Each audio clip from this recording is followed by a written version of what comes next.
In this video, I'm walking through how I would do a keyword gap analysis in Semrush to figure out what keywords my competitors are ranking for that I need to rank better for. So for this example, I'll use blackoutcoffee.com. And for competitors, I'll use coffeebean.com, drinktrade.com, and volcanicacoffee.com. Now, we see a full list of all keywords that are related to all of these sites. And to make this more manageable, because right now we have over 70,000 untapped keywords, which are keywords that Blackout Coffee does not rank for, but at least one of the other competitors do. So to make this more manageable, let's do some filtering here. And let's filter this to include only keywords that have the word size in them. So coffee size, grinder size, things like that.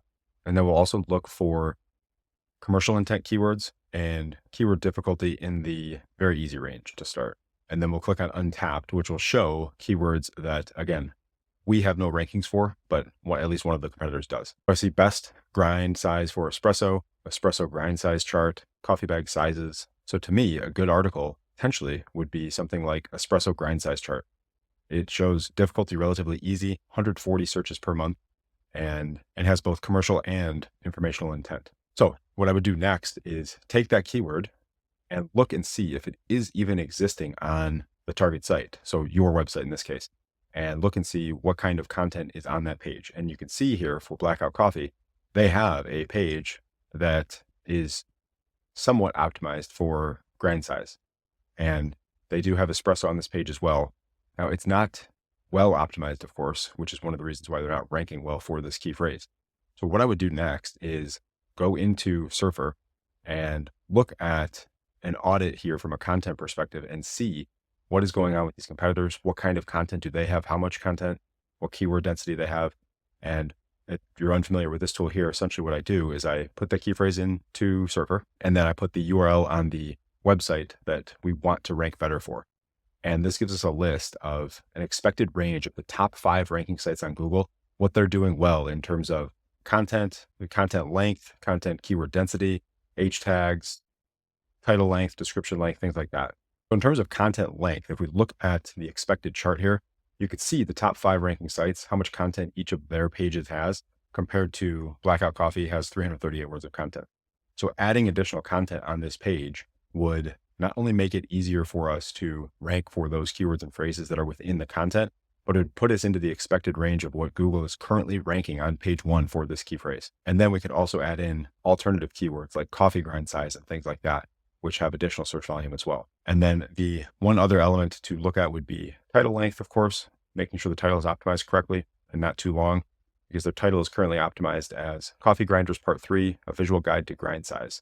So there's nothing in there about espresso grind size as well. Now, one other step you can do if you're then wanting to figure out how to best create a piece of content for this topic would be to use the content editor within Surfer as well. And what you can do here is go into the content editor for the keyword espresso grind size chart. And if you type / insert outline, it will look at all the expected keywords and keyword density and build an outline for us to work to create a piece of content that is optimized from the perspective of the expected range, headings, paragraphs, and all the content that needs to be in here. And once that loads, you now have an outline you can use to work through and build a piece of content that should be more in line with being able to rank in Google for the key phrases you want to rank for. Now, a couple items here that I would recommend from a manual perspective would be looking at the list of keywords here to make sure that you are including these additional keywords as well. Like coffee grind size chart is only in here twice, and there's not a ton of content about that. So you'll need to add more content within this. This is just an outline here that provides, as you can see here, 750 words of the expected 2,000 or so words that you should have in this article based on the sites currently ranking in Google for this key phrase. So the other way to do this would be to use Surfer AI to write the content for you, use ChatGPT to help write content, or if you're an expert in the market, write the content yourself based on this outline here and work to include keywords and phrases in here naturally. Now, if we go back to the chart here and you want to find additional keywords, you can just change these filters and loosen them up a little bit to either remove the keyword or remove the word size from your filtering. And now we have 4,300 keyword opportunities that we can work to rank for. And again, some of these would not make sense for your brand. If you don't sell tea, then you can remove or filter keywords, exclude keyword containing tea. We'll apply that filter, and now we're down to 3,800 untapped keywords. And same thing, you can just keep filtering this based on your brand and what kinds of content you want to create. And if you know you want to create content about nitro, again, you can do a filter in here for nitro. And this gives us 18 keyword opportunities. Nitro cold brew versus cold brew, nitro drink, nitro cold brew can, and so on. I think you get the point of going through this process and filtering through this list of keywords to come up with keywords that your competitors are already ranking for that you're not. And then you can work to create content based on those keywords. Now, one other thing you can do based on this is if you go back to the audit here and you see honestcoffeeguide.com/coffee-grind-size-chart. If we go to organic research instead and enter that URL in that I just mentioned, honestcoffeeguide.com/coffee-grind-size-chart, then we'll see all keywords that this individual page ranks for, the number one competitor, and get an idea on additional keywords we can also include in that same article, because you can view all keywords that this competitor ranks for, and you can see they rank for coffee grind size chart on that same page, coffee grind size numbers, grind size chart, and so on. And you can get a list then of keywords to work to include on that same article, because they are ranking extremely well for this and have all these keywords on that same page that they're ranking for.